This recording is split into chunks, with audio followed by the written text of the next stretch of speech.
All welcome to our channel. ఈ క్లాస్లో వచ్చేసి మనం గెస్టాల్ట్ వాదం గురించి చూద్దాము. లాస్ట్ వీడియోలో మనము ప్రవర్తన వాదం గురించి చూసాము కదా. ఈ వీడియోలో మనము గెస్టాల్ట్ వాదం గురించి చూద్దాము. ఈ వీడియో కనుక మీకు నచ్చితే లైక్ చేయండి, షేర్ చేయండి, అలాగే సబ్స్క్రైబ్ కూడా చేయండి.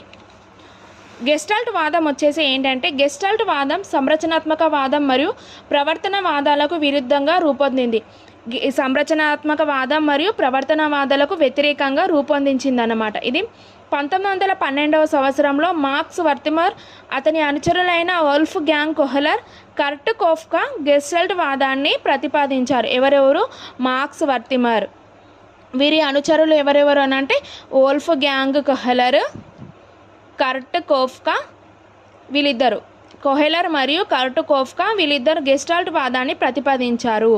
అలాగే మనుషులు ఇతర జీవులు బాహ్య ప్రపంచాన్ని విడివడి సంవేదనలుగా కాకుండా ఒక సమగ్ర మొత్తంగా చూస్తారనేదే గెస్టాల్ట్ వాదము.